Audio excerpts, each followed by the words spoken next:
There have been growing concerns about the South Korean economy, with the total amount of exports falling for 4 consecutive months. To this, the finance minister once again pledged fiscal support to help revitalize the nation's economy. Our Ko Roonhee reports. South Korea's finance minister has announced that the government will move faster to draw up an extra budget to boost the economy. This comes after the ruling Democratic Party, the government, and the Blue House agreed last week on the need for an extra budget to manage economic downside risk and to do something about fine dust pollution.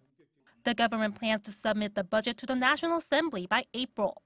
Speaking Monday at a meeting of ministers related to the economy, Minister Hong laid out the urgent issues the country faces. For instance, the head of the IMF warned last week that global economic growth has lost momentum and that 70% of the world economy is likely to slow down this year.